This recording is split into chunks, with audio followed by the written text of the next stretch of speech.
Welcome to the Professionals of the Inland Empire show with your host, John Tulak. And welcome to another edition of Professionals of the Inland Empire. I'm John Tulak, an international business attorney located in Claremont, California.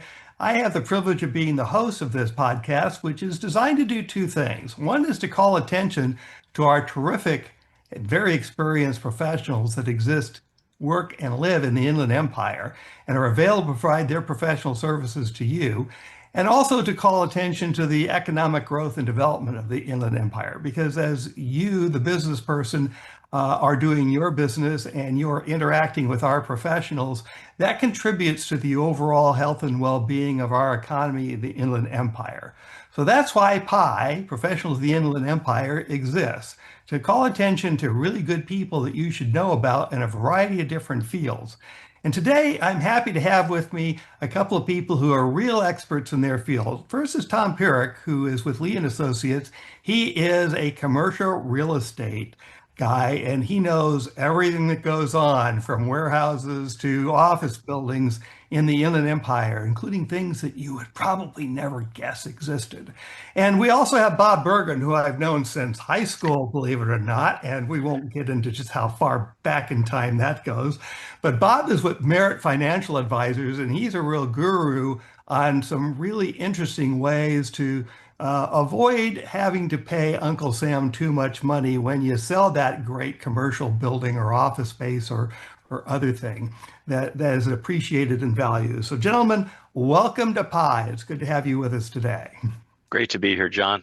Thanks, John. Appreciate the invite. So Tom, let's kick it off with you. Give us a little bit of background about what you do and how you do it in commercial real estate, and then we'll get into what's really exciting going on in the space in the Inland Empire. Sure, John. With Lee & Associates, I've been with them now for 38 years, and I help companies and individuals who own commercial real estate or leasing space, trying to help them through the maze of the transaction so they can focus on running their business, taking care of their family, while we present the alternatives and the opportunities for them to profit in this market. Obviously, the Inland Empire has changed dramatically over the last 30 years, and we've seen some fortunes created out here, both on land, office buildings, industrial space. So a rising tide has definitely raised everybody's opportunities here in the Inland Empire. You know, I've been using that phrase, a rising tide raises all boats, in some of the earlier episodes. So I'm glad you brought it up because I think that really does describe what's been going on out here. You know, one of the things as a lawyer, I can say that this is an area where you should not ever try to do it yourself. The need to have a commercial real estate broker involved, if you're involved with an office space or a warehouse space or what have you, I think is absolutely essential, because there's just so many things that you have to take into account. And unlike residential real estate, if you're a buyer, you're not so well protected in commercial real estate. It's buyer beware. Be careful out there. Yep, very much so. Well, and it's just not only that. I mean, when you start talking about contracts for a lease that are in the millions of dollars, having proper representation that can save you 5% on a transaction, all of a sudden, you know, that turns into real dollars. So again, we're talking about transactions that are valued, you know, from $1 million to $30 million, and being able to capture that additional point or two in a transaction is significant. Sure. And we are one of the logistics centers of the world, and certainly primary for at least serving all of the western states, even as far back, anything west of the Mississippi. So obviously warehousing is an important part of the commercial scene out here. So what's it like? Is it vibrant? Is it thriving? Are we running out of warehouse space again? What's it like? Well, the market is, I would say, taking a deep breath. Post-COVID, the industrial market, especially for distribution, absolutely exploded with the significant increase that we saw in online sales. COVID was a unique circumstance that accelerated people's transitioning to online sales. And with that came significant demand for industrial distribution space. and we saw that explode between 2020 to 2023. However, like every good run, when there's an opportunity for people to profit, we saw significant new development come to the market. We saw land prices appreciate over 100%. And the market has now taken a little bit of a step back. Certainly some of the uncertainty that's being caused in Washington right now as far as how tariffs will impact distribution going forward and product coming overseas has let everybody kind of right now slow down. So a combination of significant market building, new product supply, and the slowdown in the market has let the industrial market kind of take a little bit of a breath right now, John. Okay, so interesting in terms of choice of words, where again, a lawyer will sometimes parse words in a way that others won't. You referred to industrial space, and from your description, you were including warehouse space within that category. And certainly we have facilities where there's manufacturing of products as well as substantial warehouse space to store that and then ship it out. But I was thinking mostly in terms of warehouses, distribution centers, not necessarily where the manufacturing is taking place. So tell us a little bit about industrial space where manufacturing is actually going on. That's the primary activity. Is that also kind of in a hiatus or a pause situation, or are we seeing manufacturing growth? Well, I wouldn't say we're seeing a significant amount of manufacturing growth. Unfortunately, John, as you well know, in California, a lot of our regulations make some certain manufacturing very challenging, especially here in Southern California with the air quality controls.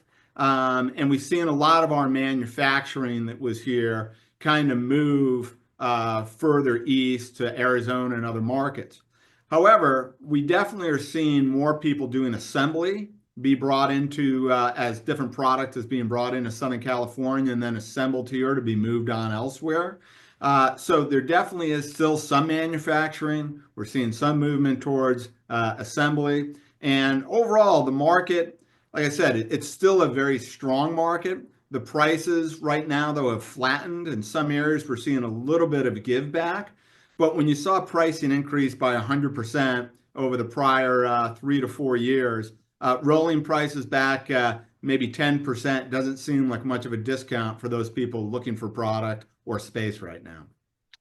Okay, that's good information to have. And of course, you're referring to assembly situations reminds me of the 3 scariest words on Christmas Eve for any parents as they're looking at that box. Some assembly required.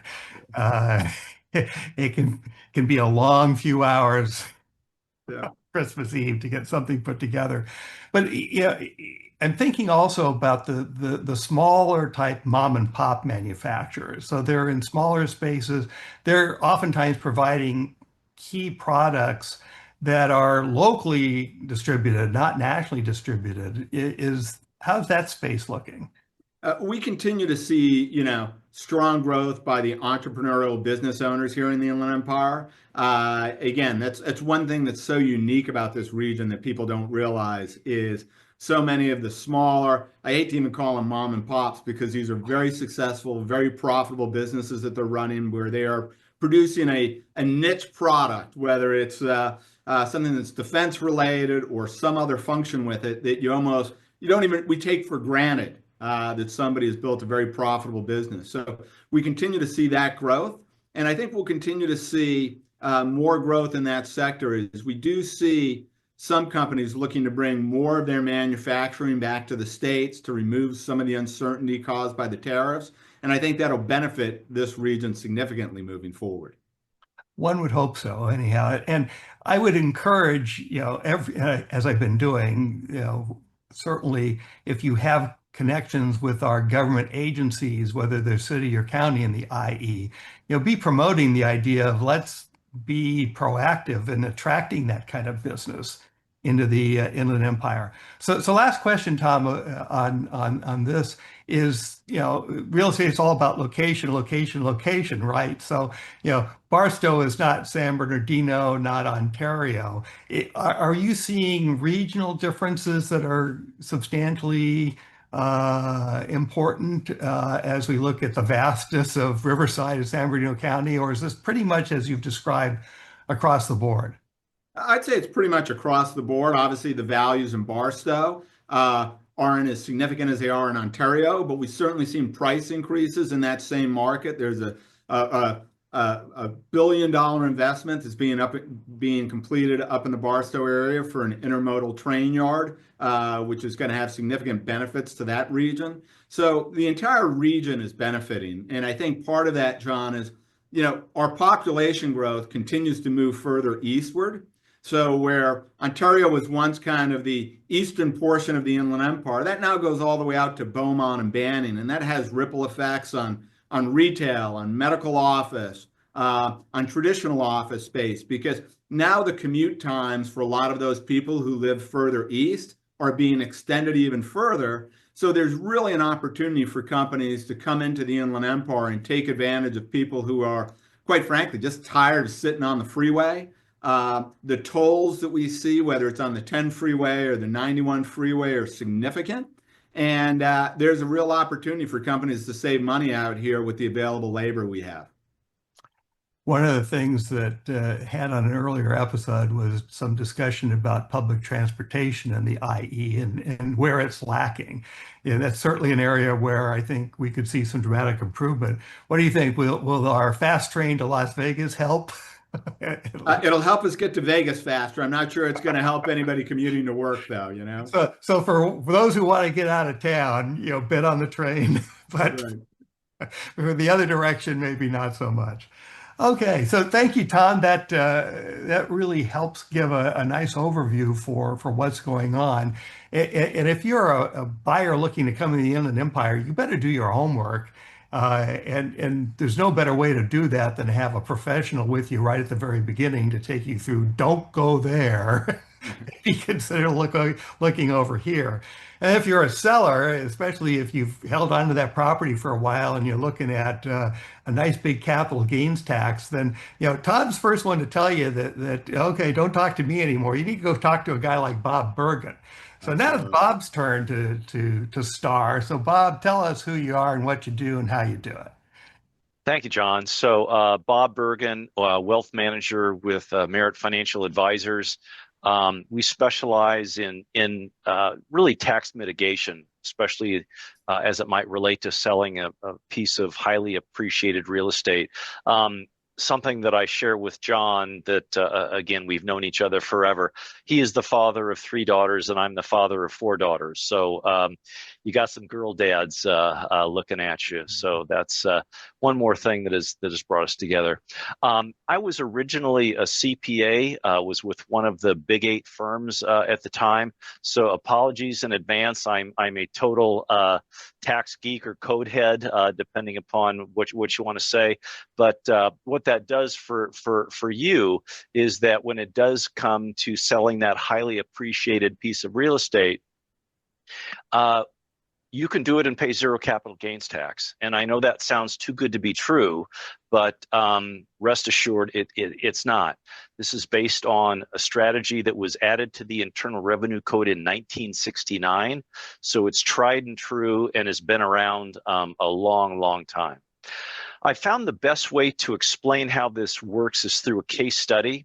So I'm going to show you an example of a taxable sale and then contrasted with this tax-free sale strategy that I mentioned. So let's pretend that you're 60 years old, married, your spouse is also 60 years old. You have a total net worth of $40 million. You've got about $1 million of other income. And one of the things in your portfolio is this piece of raw land that you bought 30 years ago in the IE. And in those last 30 years, the value of that dirt has just absolutely gone through the roof. So let's take a look at an example that will show what that would look like with a taxable sale.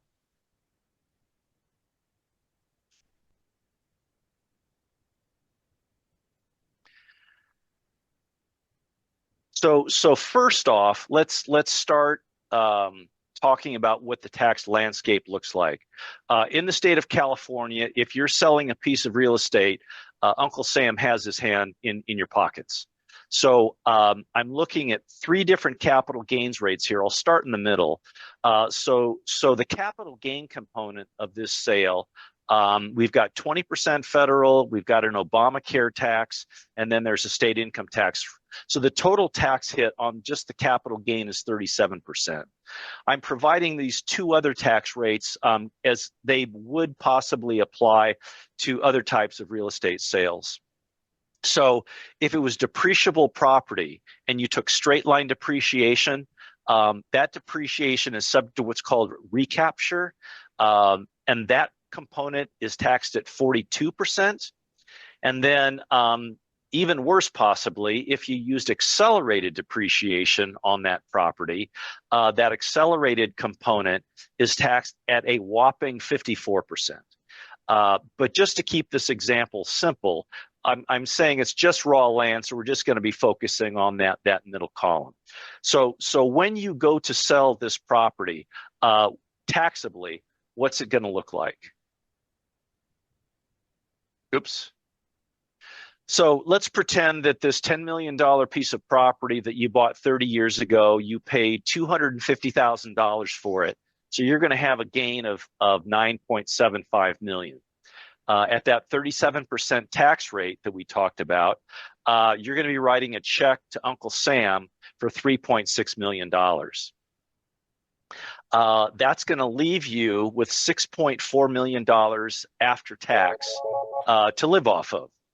Now, let's pretend that you want to keep the principal intact and just live off of the income. And I'm going to shortcut the math here a little bit just to keep it simple. But let's pretend that conservatively you could make 7% per year pre-tax, and we'll translate that to 4% after tax. So that gives you and your spouse $256,000 per year after tax to live off of, again, without touching the principal. But Uncle Sam's not done with you yet. So at the end of the day, that $6.4 million is going to be subject to a 40% estate tax because of the substantial other assets that you have. So that's going to leave your kids with $3.8 million. So let's kind of do a quick recap so we can then do a before and after comparison. So before, with the taxable sale, you and your spouse got $256,000 per year after tax. Your kids got $3.8 million after you and your spouse have passed away. And the government gets a whopping $6.2 million. So you can see who really wins in this transaction.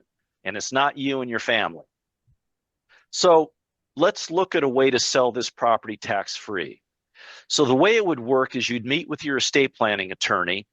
They would draft up a document that is called a charitable remainder trust. You and your spouse can be trustees of this trust.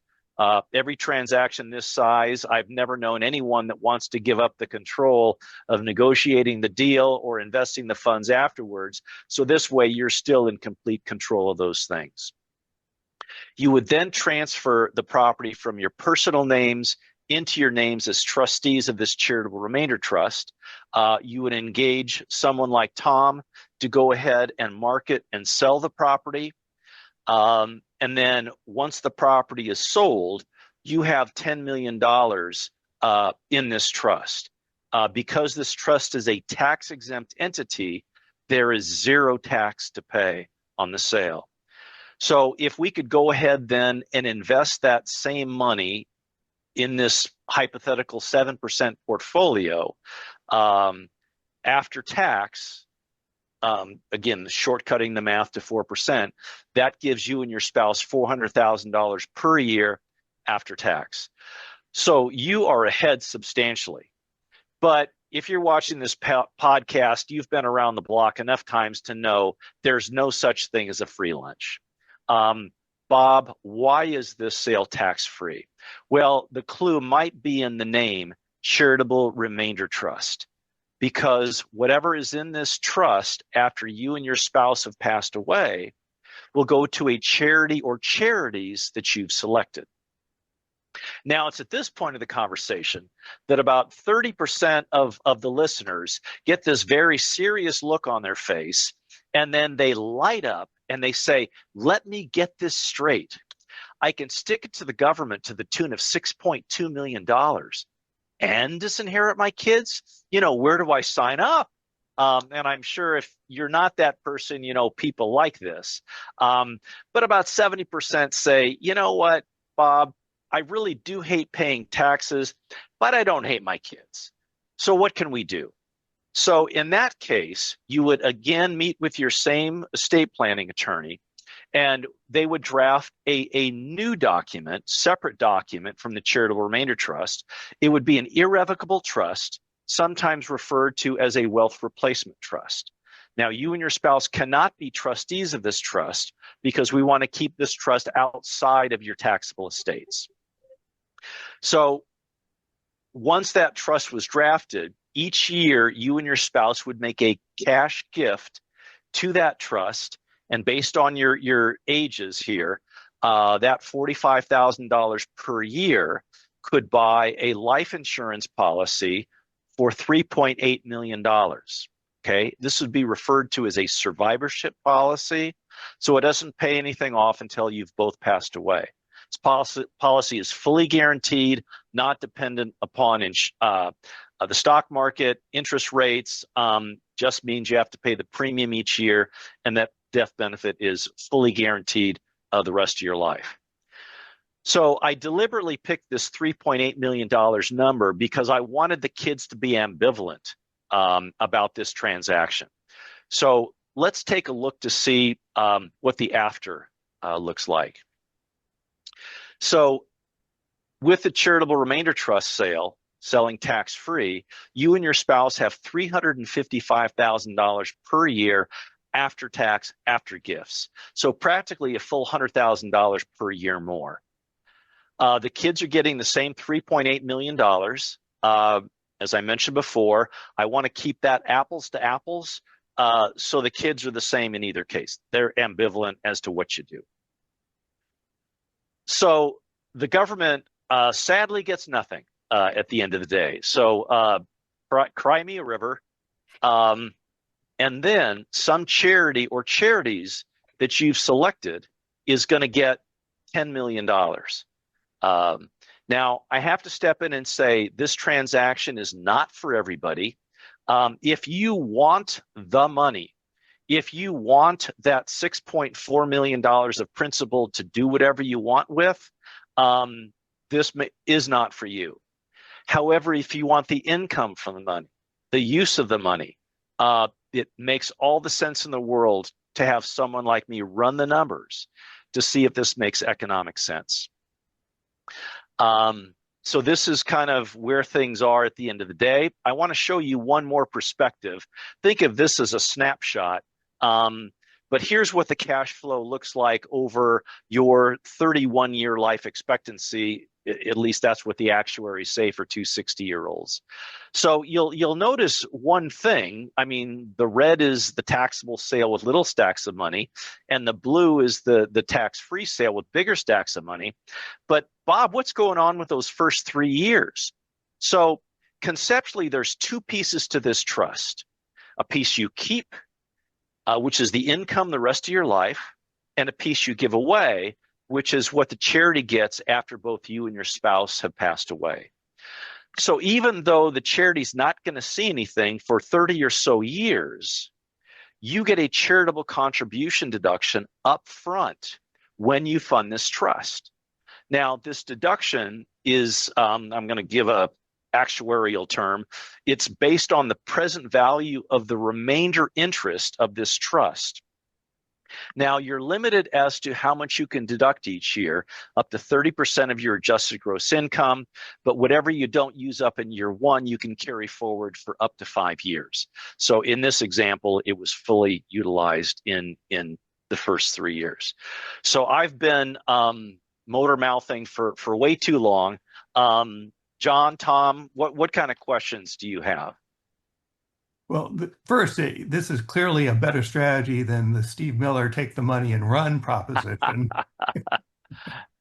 So I guess my first question is, what's kind of the minimum amount on a sale that makes this a worthwhile approach? Great question, John. So I put the minimum at about $1 million worth of value. I've done transactions for less than that, but given the complexity and the cost, I mean, you've got to engage a lawyer to do this on an ongoing basis. There are tax returns that need to be filed each year, so I put it at about $1 million. Okay, so it's really something that's within the realm of a lot of mom and pop entrepreneurs who decide to retire and they'll sell the building and that's Ab- actually something that they should Absolutely, be thinking about. I've done it with commercial buildings. I've done a number with apartment buildings where people are just tired of the tenants, toilets, and trash.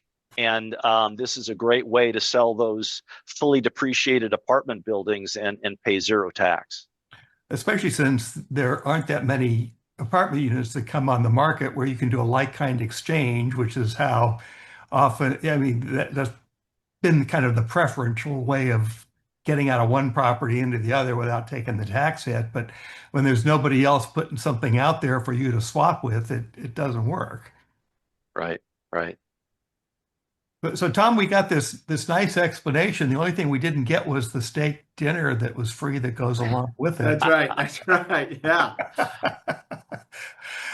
So yeah, I can see how this tag teams very nicely for someone who's in the real estate space to be part of the planning process. Not just, I'll sell the building for you, but what are you going to do afterwards? The exit planning that business people just don't do. They put it off until sometimes they're in medical dire straits, and then sometimes it's really too late for them to realize a proper vision. I mean, based on your experience, what have you seen? When's the time to be planning something like this? Is it well in advance of even thinking about the sale or concurrently with the sale? Bob, what do you recommend? Yeah, again, great question. So I would not recommend doing this until you're ready to sell. So when you're ready to talk with Tom and say, hey, Tom, I want to sell this thing, that's the time to do it. So we would like to have this put in place well before the sale, and there's the issue is if you get too close to the sale, the IRS would like to argue something called a prearranged sale. So we can get up to the point where we fund the trust, and the closest thing we have to a bright line test is if you've identified the buyer but not the sales price, or you've identified the sales price but not the buyer. So in those two situations, there's enough uncertainty that you can, say with a straight face, we don't have a deal yet. So we definitely want to put it in the trust prior to that. I really like to have it done before there's an LOI, even before, if there's one that's even unsigned. I have done it where there was a signed LOI, and in that case, there was significant due diligence issues that had not been resolved. But my preference would be, frankly, even before the listing agreement is signed, and that way, the client is signing the listing agreement as trustees of their charitable remainder trust. Okay. So I guess I want to give that trust an opportunity to season appropriately, to discourage any further investigation by the government. Right, right. That makes perfect sense. So are there limits, last question, limits on what kind of a charity you can designate? So does this need to be a recognizable charity, big one like a Red Cross, for example, or Rotary, International Catholic Charities, three that just come readily to mind? Or can you create your own self-directed charitable foundation and do it that way? What are the limits? Again, great question, John. So it can be any valid charity. So, the IRS has a book, this thick of the names of registered charities. I've done them with private foundations. That messes with the deduction a little bit, but there's other benefits to private foundations that are out there. I'm going to go off on a tangent briefly. And one of the things that I want to say is that just because you name a certain charity today, you can retain the power, and I strongly recommend that you do. You can retain the power to change the charitable beneficiary. And I've had a number of clients that, look at, the world has changed, their charity has changed, and they've changed. I had a situation recently where the charity that was originally named no longer exists. So strongly recommend that you retain that power to change. And kind of the point you touched on at the very end, one of the things that has become very, very popular with my clients that do this is you can create something called a donor advised fund. So a donor advised fund, you can set it up at the California Community Foundation, the Inland Empire Foundation, Schwab, Fidelity, Vanguard. And what it allows you to do is you can set it up so that your kids will have this charitable money that each year they can decide which charities can benefit from the money from this sale. So it carries the benefit on to the next generation if you want to do that. That sounds very cool. For the people who've got the children who take an interest in that and really take that to heart. This has been really, really interesting. We have very, very smart professionals in the Inland Empire that the whole idea is to let you get to know who they are. You just listened to two of them today. Tom and Bob, thank you very much for sharing your expertise with us on professionals of the Inland Empire. We're going to be back next week with yes, indeed, yet another episode of Professionals of the Inland Empire. We have 108 members of provisors, and I'm bound and determined in about a year or so to get through everybody. So for now, so long. Thanks for watching or listening to, depending on the case, the Professionals of the Inland Empire show with your host, John W. Tulak. If you have a suggestion for a guest, email him at jwtulac, that's JWTULAC @gmail.com. jwtulac @gmail.com.